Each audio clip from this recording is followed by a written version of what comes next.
One time, this was like the last paper before the end of the semester. I remember trying to sit at my laptop and trying to cry. Like I wanted to cry because I was so frustrated at myself, but no tears were coming.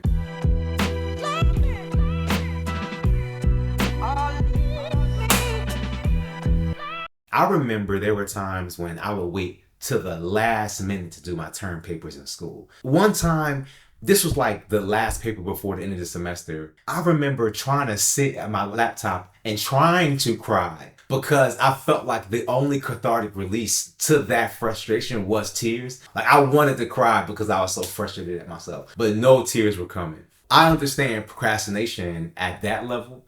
And I also understand what it means to get up and do it even when you don't feel like it. October, November, December, January, February. So for 5 months, y'all, sleeping in is 5:30.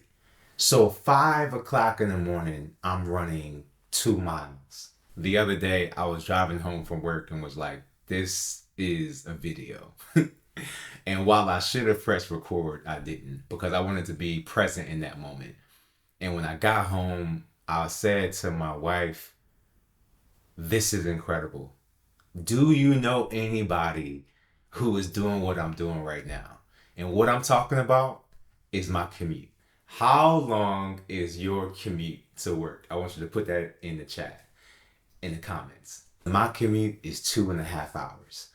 If the car's charged up, and if I don't have to stop to go to the bathroom, and if I got everything I need in the vehicle, I can get there in 2 hours and 20 minutes. That came about because I opened myself up to the universe to say, show me increase. Money was so tight.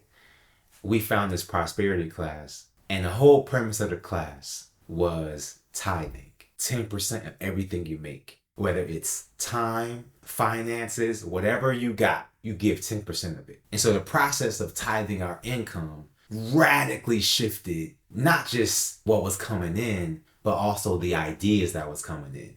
And so one of the ideas that came through was to apply for a job that I was being actively recruited for. So y'all already know, when you pray for something, you open yourself up for opportunities, not only to get that thing, but to arrive at that next vibration to be ready for it.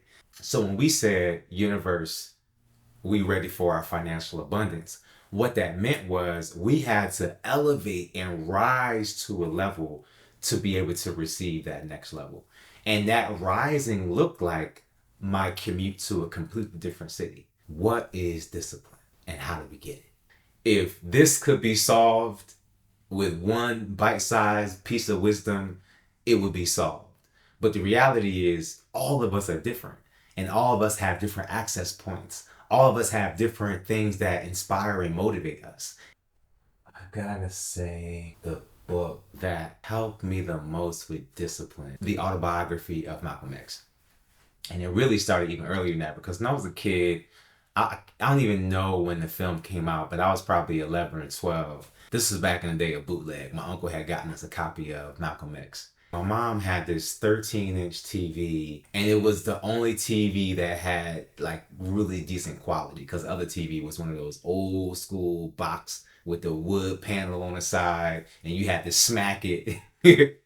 But her TV in her room, you had decent quality. And I remember sitting so close to the screen, the TV was on the floor, and I remember watching Denzel Washington do his thing and not understanding what filmmaking was, but being completely moved by that story, coming to embrace my history. And that film was the portal that opened me up to learning more about Black folk and the story of Black people, the Pan-African world. As a kid, what was coming through for that film for me, I saw discipline, I saw clarity, and I saw commitment. The story of Malcolm X is one that I think everybody needs to be aware of. And we've thankfully moved past the generation where he was seen as somebody so militant, he was toxic. We've moved past that. We're now at a point where we're able to have these conversations about these civil rights activists and about these revolutionaries who were brought into this vibration to show us ourselves. And then Malcolm X, I believe, is one of those people. And what's really powerful about his journey, even before I became a dad, I saw what his commitment and his sacrifice looked like even as a little kid watching that film. And what feels clear to me is discipline is a portal to get whatever it is we desire. Michael Beckwith says the desires of your heart is actually God's will for your life. How deep is that? The desire to do a thing is simply a nudge in the direction in which you should go. The desire for something, I don't even have to say that it's righteous. Like, when it's a real desire. When it's like something that you can't sleep at night because that dream is so big. I'm talking about that desire, not envy or anything else. When we open ourselves up to the desires of our heart, we're opening ourselves up for what God intends for us and what we have access to. Discipline is simply a way that we tap at that door so it can open. That's it. It's the tap.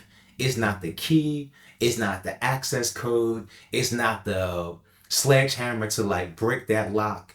It's something that's required and critical, but it is not the end all. It's an ingredient. That's what I've come into in this journey of commuting. I didn't realize I have 5 to 6 hours a day I didn't even know existed.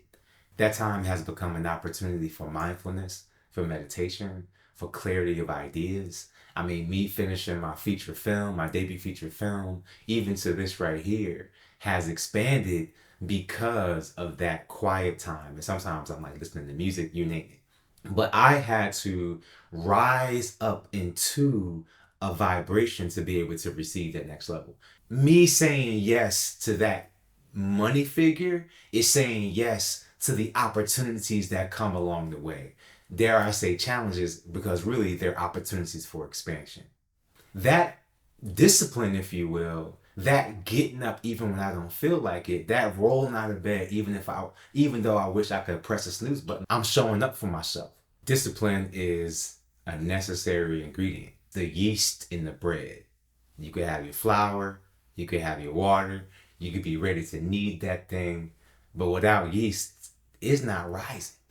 The discipline is that ingredient that's critical for us to be able to rise into that next vibration, to be able to rise into whatever is needed to be able to achieve that desire, that thing that God intends for our life.